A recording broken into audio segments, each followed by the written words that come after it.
আর GST কারা করেছে? গরিব মানুষ চাই বিস্কুট খায়, সে বিস্কুটের উপর জিএসটি কত আর হিরের উপর জিএসটি কত দেখুন না। মায়েরা রান্না করে, জিরের উপর জিএসটি 18% আর হিরের উপর জিএসটি 3%। তো বিজেপি করেছিল। জিএসটি নিয়ে গত 1 মাস আগে যে ঘোষণা করা হয়েছে যে জিএসটি রিস্ট্রাকচারিং করে যে 4টে স্ল্যাব ছিল সেটা কমিয়ে 2টো স্ল্যাব করা হচ্ছে এবং মানুষকে রিলিফ দেওয়া হচ্ছে। এবং প্রধানমন্ত্রী কালকে দেশের উদ্দেশ্যে ভাষণ দিতে গিয়ে বলেছেন যে জিএসটি বাঁচাত উৎসব।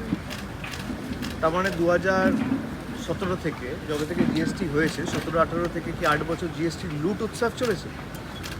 8 বছর জিএসটি লুট উৎসব চলেছে। তার মানে তাদের কথাই, তাদের যুক্তিতেই। আর এরা এখন চাপে পড়েছে, 240টা আসনে নেমেছে, তাই জিএসটি কমছে। সুতরাং প্রতিষ্ঠিত বিজেপি হারলে ট্যাক্স কমবে আর বিজেপি জিতলে ট্যাক্স বাড়বে। এ তো দিনের আলোর মতো পরিষ্কার। বিজেপি হেরেছে বলে জিএসটি কমেছে। 10 বছরও তো জিএসটি কমেনি। 10 বছরে তো মানুষকে কোনো রিলিফ দেওয়ার কথা বলা হয়নি। আজকে যেভাবে দেশটা এবং দেশের অর্থনীতি রসাতলে পাঠিয়েছে এই বিজেপি সরকার, আমরা তো দেখেছি। জিএসটির কোনো রেকমেন্ডেশন, স্টেটের রেকমেন্ডেশন কনসিডার করা হয় না।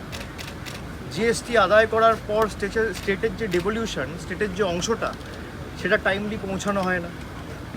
বিরোধী রাজ্যগুলোতে যেখানে বিজেপির সরকার ক্ষমতায় নেই, সেই সমস্ত রাজ্যে টাকা আটকে রাখার একটা প্রচেষ্টা, মানুষের অর্থনীতিকে রসাতলে পাঠানোর একটা প্রচেষ্টা, এটা আমরা দেখেছি।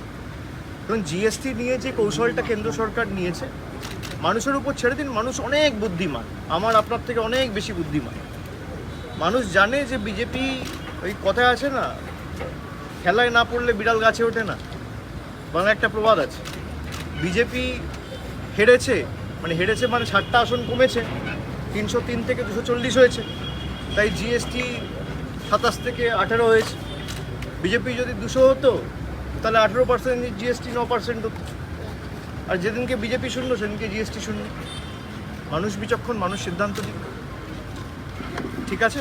এটা বিভ্রান্তিও ছড়াচ্ছে এটা নিয়ে। যারা আজকে যাচ্ছেন বাজারে তারা পুরনো দামে কিনতে হচ্ছে। মানে আজ থেকে যেখানে লাগু হওয়া, এই নিয়ে তো দেখুন, নোটবন্দির সময় তো একই জিনিস হয়েছিল। আজকে এর উপর তো কোনো নিয়ন্ত্রণ নেই। আমি যেটা বারবার বলে আসি আপনারা বারবার এটাকে বলি, আপনারা শোনেন না, যে বিজেপি যে সিদ্ধান্তগুলো নেয়, সিদ্ধান্তগুলোর কোনো অ্যাকাউন্টেবিলিটি নেই। বিজেপি এনআরসির কথা বলেছে, কোনো অ্যাকাউন্টেবিলিটি নেই। বিজেপি নোটবন্দির কথা বলেছে, নোটবন্দি ব্যর্থ, কোনো অ্যাকাউন্টেবিলিটি নেই।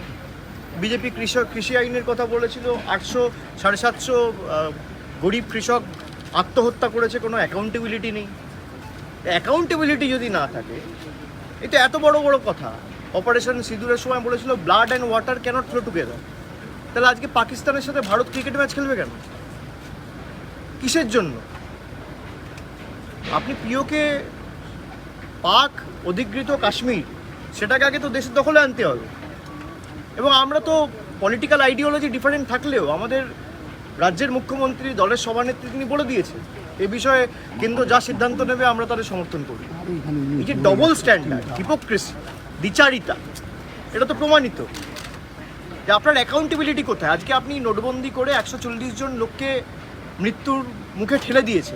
লাইনে দাঁড়িয়ে নোটবন্দি করতে গিয়ে, নোট পাল্টাতে গিয়ে মারা গেছে স্ট্রোকে, হিটে। এর মৃত্যুর দায় কার? সিএর জন্য এত লোক, আমার এখানে ডায়মন্ড হারবারে ফলতায় একটা ছেলে 18-19 বছরের বয়স আত্মহত্যা করেছে, তার বাড়ি আমি গেছিলাম। এই মৃত্যুর দায় কার? এগুলো তো জবাব দিতে হবে। এই জিএসটি আমি ঘোষণা করে দিলাম, কোনো বাস্তবায়ন নেই, সঠিক রূপায়ণ নেই, তার কারণ অ্যাকাউন্টেবিলিটি নেই। বিজেপি ক্ষমতা ভোগ করছে অ্যাকাউন্টেবিলিটি ছাড়া। এটা ডেডলি কম্বিনেশন, পাওয়ার উইদাউট অ্যাকাউন্টেবিলিটি। মানুষকে জবাবদিহি করতে হবে, জবাবদিহিতা নেই। আপনি জবাবদিহিতা যদি কোথাও না থাকে, সে সরকার কাজ করবে কেন? আমরা গত 10 বছরে, গত 14 বছরে আমাদের সরকার কি কাজ করেছে পুঙ্খানুপুঙ্খ হিসাব আমি এখানে ডায়মন্ড হারবারে 5 বছরের এমপি আমি প্রতি বছর দিই। কেন্দ্র সরকার দেবে না কেন?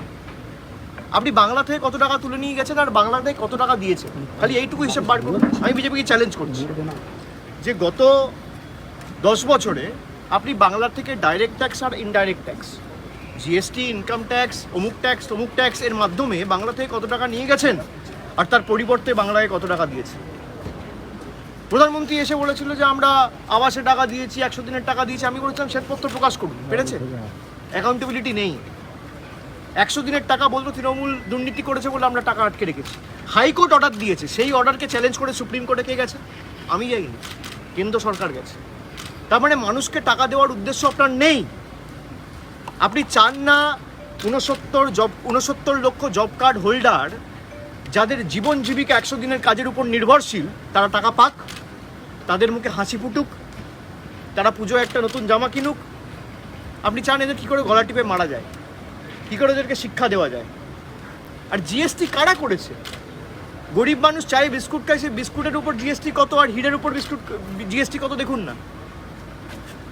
মায়েরা রান্না করে, জিরের উপর জিএসটি 18% আর হিরের উপর জিএসটি 3%। তো বিজেপি করেছিল।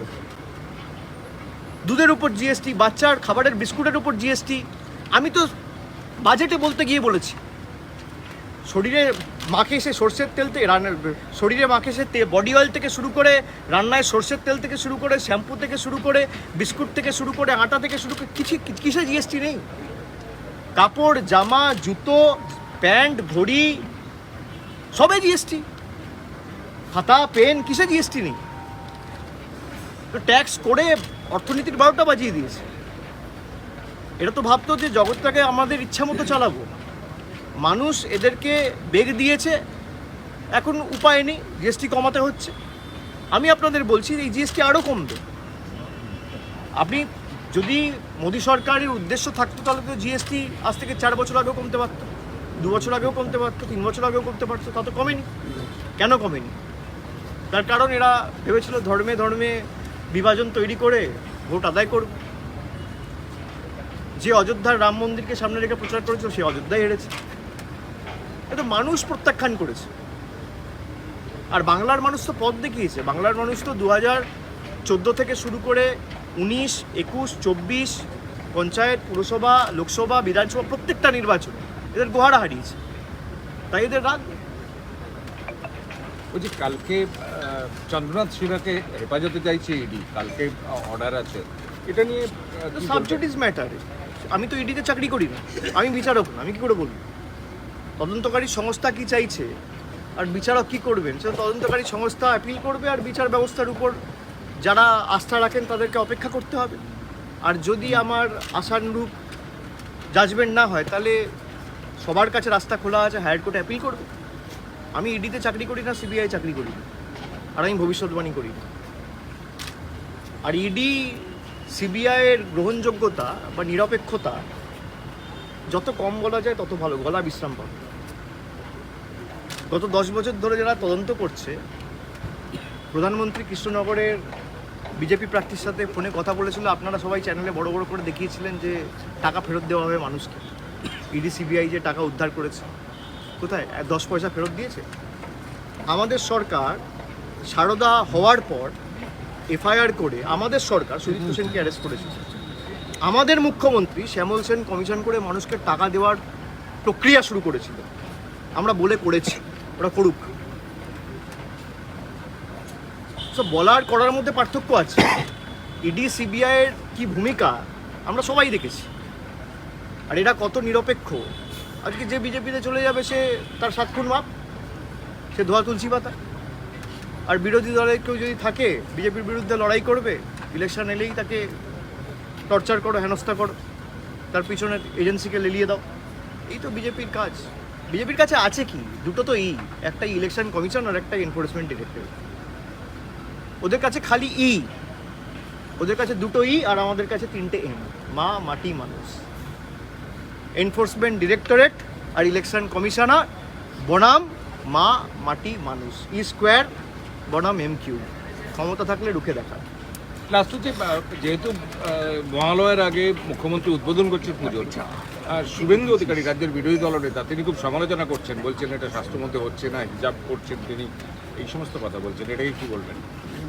খুব ভালো প্রশ্ন করেছেন, খুব ভালো প্রশ্ন করেছেন যে মহালয়ের আগে মমতা বন্দ্যোপাধ্যায় পুজো মণ্ডপ উদ্বোধন করছে। তো মমতা বন্দ্যোপাধ্যায় রীতিনীতি মেনে করছেন না, এই তো বক্তব্য। তাহলে আপনি এবিপি আনন্দ সাংবাদিক গিয়ে পাল্টা শুভেন্দু অধিকারীকে প্রশ্ন করছেন না কেন যে নরেন্দ্র মোদী এপ্রিল মাসে রামনবমী ছিল আর 21শে জানুয়ারি রাম মন্দির উদ্বোধন করেছিল 3 মাস আগে? সেটা কি দ্বিচারিতা না দ্বিচারিতা না? সেটা কি হিন্দু রীতিনীতির পরিপন্থী না সেটা মেনে করা? মমতা ব্যানার্জি তো একদিন আগে করছে, নরেন্দ্র মোদী 3 মাস আগে করেছিল। ক্ষমতা আছে প্রশ্ন করবে যে ভারতবর্ষের প্রধানমন্ত্রী এপ্রিল মাসে রামনবমী থাকার কারণে 3 মাস আগে যাতে ফলটা ইলেকশনে পাই, রাম মন্দির উদ্বোধন হয়েছিল কবে? 21 না 22শে জানুয়ারি? 22শে জানুয়ারি। আর রামনবমী ছিল এপ্রিল মাসের 3rd উইকে। তাহলে 3 মাসের ব্যবধানে যে রাম মন্দির উদ্বোধন করে তার থেকে বড় হিন্দু বিরোধী কে? এটা আমি বলছি না, শুভেন্দু অধিকারী বলছে। এটা অভিষেক ব্যানার্জির কথা না, এটা বাংলার বিরোধী দলনেতা শুভেন্দু অধিকারীর কথা। তাহলে শুভেন্দু অধিকারীর কথা অনুযায়ী ভারতবর্ষে সব থেকে হিন্দু বিরোধী হচ্ছে নরেন্দ্র মোদী। তার ব্যাখ্যাটা দিক, তারপর আমার থেকে প্রশ্ন করবেন মমতা ব্যানার্জিকে নিয়ে।